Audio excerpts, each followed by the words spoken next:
ഓം ശാന്തി.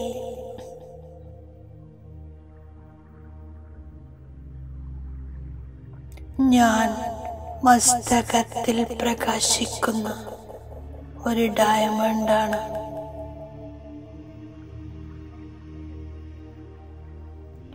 ഞാൻ ശുദ്ധ പവിത്രാത്മാവാണ്.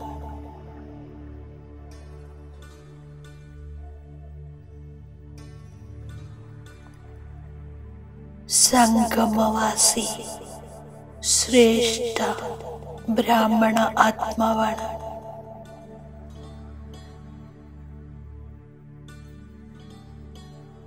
വിശ്വകല്യാണകാരി ശിവബാബയുടെ കുട്ടിയായ ഞാൻ വിശ്വകല്യാണകാരി ആത്മാവാണ്.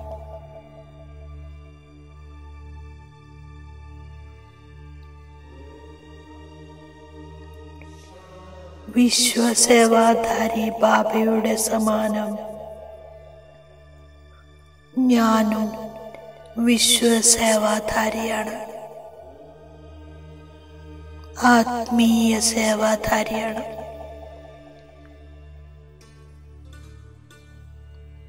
സ്വയം വിശ്വകല്യാണകാരി പരംപിത എന്നെ വിശ്വസേവയിലേക്ക് നിമിത്തമാക്കിയിരിക്കുന്നു.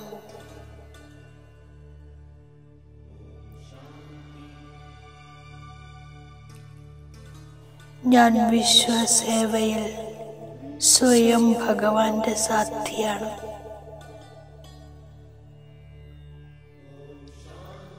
എൻ്റെ ഈ ബ്രാഹ്മണ ജീവിതം സേവയുടെ ജീവിതമാണ്.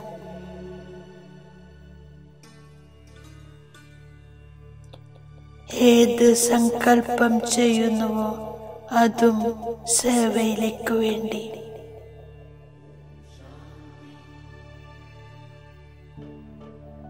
ഞാൻ സമ്പൂർണ്ണ പവിത്രാത്മാവാണ്.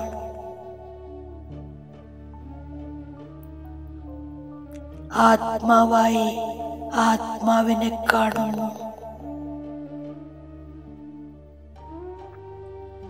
ശരീരത്തെ കണ്ടാലും കാണുന്നില്ല. മസ്തകമണിയെ കാണുന്നു. ഞാൻ പവിത്രതയുടെ ഫരിസ്തയാണ്.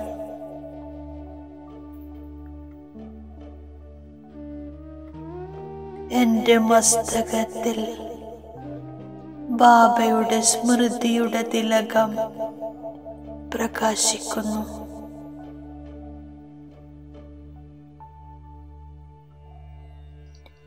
ഞാൻ മുഴുവൻ വിശ്വത്തിലേക്കും പവിത്രതയുടെ കിരണങ്ങൾ പ്രസരിപ്പിച്ചു കൊണ്ടിരിക്കുന്നു.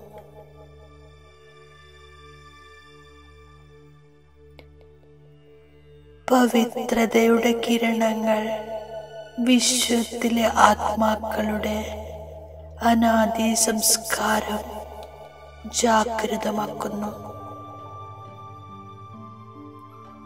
വിശ്വത്തിലെ ആത്മാക്കൾ പവിത്രമായി മാറിക്കൊണ്ടിരിക്കുന്നു. പ്രകൃതി തത്വവും പവിത്രമാകുകയാണ്. മുഴുവൻ സൃഷ്ടിയും പവിത്രമാകുന്നു.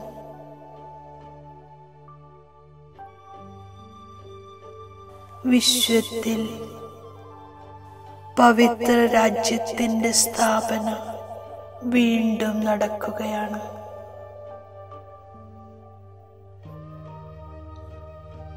ഞാൻ പുതിയ പുതിയ രീതികളിലൂടെ സേവനം ചെയ്ത് വൃദ്ധിയുണ്ടാക്കുന്നു. ജ്ഞാനത്തിന്റെ ഉന്നതാവസ്ഥയിലെത്തുന്നു. ഇടയ്ക്കിടെ വീടിനെ ഓർമ്മിച്ച് ബുദ്ധിയിൽ നിന്നും പഴയ ലോകത്തെ മറക്കുന്നു.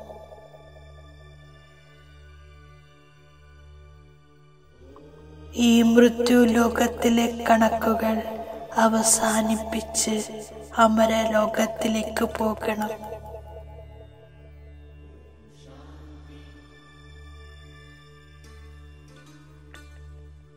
ഈ ദേഹവും എന്റേതല്ല എന്ന അഭ്യാസത്തിലൂടെ ഞാൻ പഴയ ലോകത്തെ മറക്കുന്നു.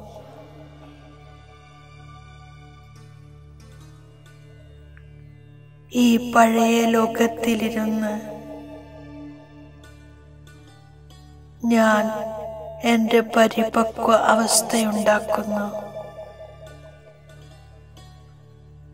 ഏകരസസ്ഥിതിക്കു വേണ്ടി പരിശ്രമിക്കുന്നു.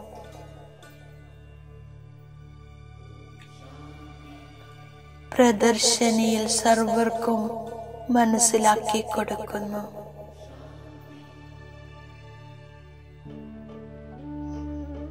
പവിത്ര ആത്മാവ് പവിത്രതയുടെ പ്രകാശത്തിന്റെ കിരണം, പ്രകാശത്തിന്റെ കിരീടം നേടുന്നു. പുണ്യാത്മാവ് ദാനപുണ്യങ്ങൾ ചെയ്യുന്നു.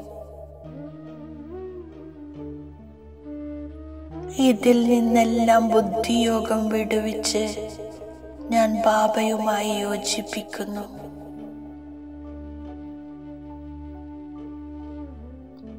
എല്ലാവരെയും ഉയർത്തുന്നതിനു വേണ്ടി ബാബ വന്നിരിക്കുകയാണ്. ബാബ വന്ന് പഴയ ലോകത്തിലെ പഴയ എല്ലാ വസ്തുക്കളെയും പുതിയതാക്കുന്നു. സ്വർഗം പുതിയ വസ്തുവാണ്.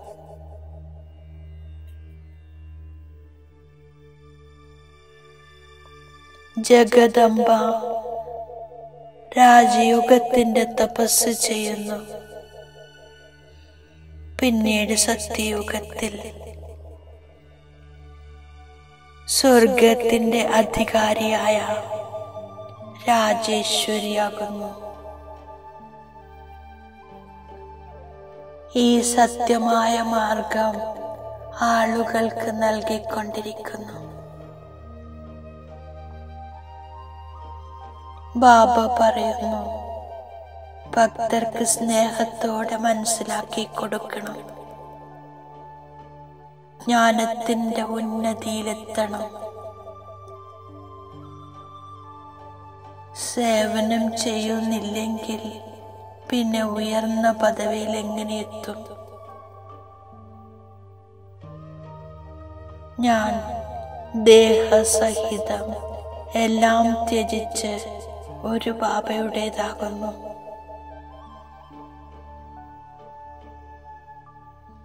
ഒരേ ഒരു ബാബയെ എത്രമാത്രം ഓർമ്മിക്കുന്നുവോ അത്രയും ധാരണയുണ്ടാകുന്നു. ഏകരസത്തോടെ ധാരണ ചെയ്യാൻ ഞാൻ പരിശ്രമം ചെയ്യുന്നു.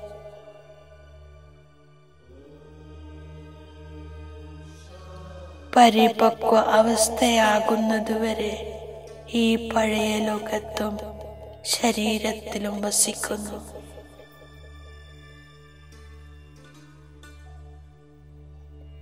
ഞാൻ ഗൃഹസ്ഥ വ്യവഹാരത്തിലിരുന്ന് പവിത്രമാകാനുള്ള പുരുഷാർത്ഥം ചെയ്യുന്നു.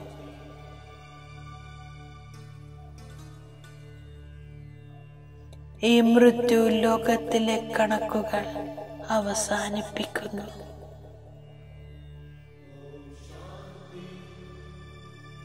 ഇപ്പോൾ അമരലോകത്തേക്ക് പോകുകയാണ്. വീടിനെ ഇടയ്ക്കിടെ ഓർമ്മിച്ച് പഴയ ലോകത്തെ മറക്കുന്നു. ഞാൻ നിരാകാരനായ ബാബയെ മാത്രം ഓർമ്മിക്കുന്നു. യോഗാഗ്നിയിലൂടെ വികർമ്മം വിനാശമാക്കുന്നു. ദേഹി അഭിമാനിയായി നിരന്തരം ബാബയെ ഓർമ്മിക്കുന്നു.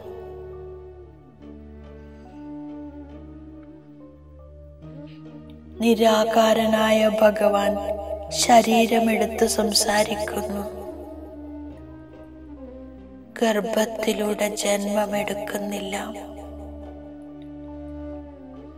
ശിവൻ എന്നത് മാത്രമാണ് ബാബയുടെ പേര്. ശിവൻ ജ്ഞാനസാഗരനാണ്. സൃഷ്ടിയുടെ രചയിതാവാണ്. ബ്രഹ്മാവിലൂടെ മുഴുവൻ ശാസ്ത്രങ്ങളുടെയും സാരം കേൾപ്പിക്കുന്നു.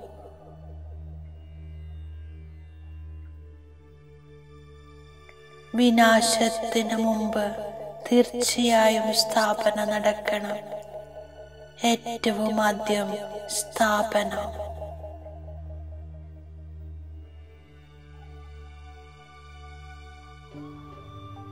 ബാബയ്ക്ക് ചിത്രമില്ലാത്തത് കാരണം, ശരീരമില്ലാത്തത് കാരണം ഇടയ്ക്കിടെ മറന്നു പോകുന്നു.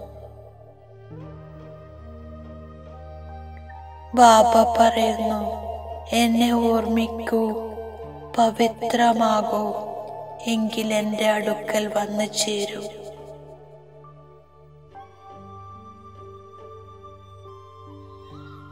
ആത്മാവിൽ എല്ലാ പാർട്ടും അടങ്ങിയിരിക്കുന്നു. ശരീരത്തിൽ പാർട്ടില്ല.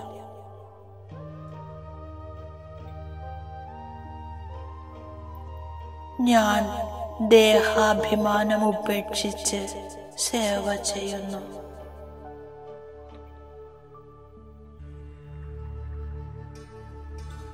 വിചാരസാഗര മഥനം ചെയ്ത് പരിധിയില്ലാത്ത സേവനത്തിൻ്റെ തെളിവ് നൽകുന്നു.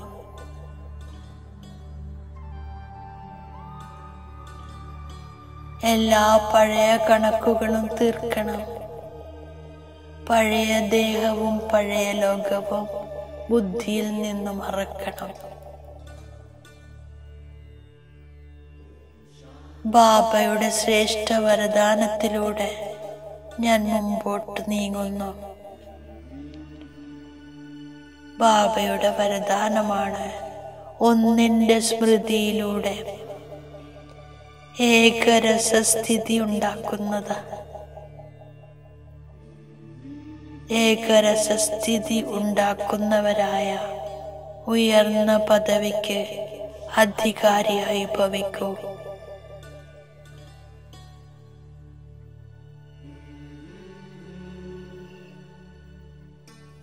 ഞാൻ സദാ ഒന്നിന്റെ സ്മൃതിയിലിരിക്കുന്നു. ഒന്നിനു പകരം രണ്ടാമതാരെങ്കിലും ഓർമ്മ വരികയാണെങ്കിൽ ഏകരസത്തിനു പകരം ബഹുരസമായി പോകുന്നു. ആ സമയത്ത് അന്തിമ സമയമായി പോയാൽ ഉയർന്ന പദവി ലഭിക്കുക സാധ്യമല്ല.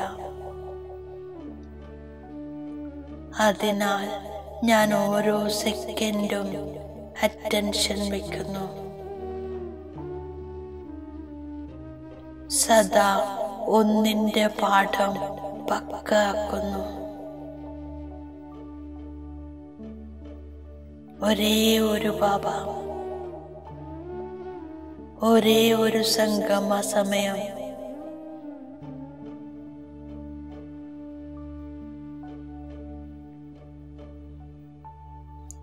ഏകരസസ്ഥിതിയിലും ഇരിക്കുന്നു. എങ്കിൽ ഉയർന്ന പദവിയുടെ അധികാരം ലഭിക്കുന്നു. ശുദ്ധ സങ്കല്പങ്ങളാകുന്ന ഭോജനം സ്വീകരിക്കുന്നവർ തന്നെയാണ് സത്യം സത്യമായ വൈഷ്ണവർ. ഓം ശാന്തി.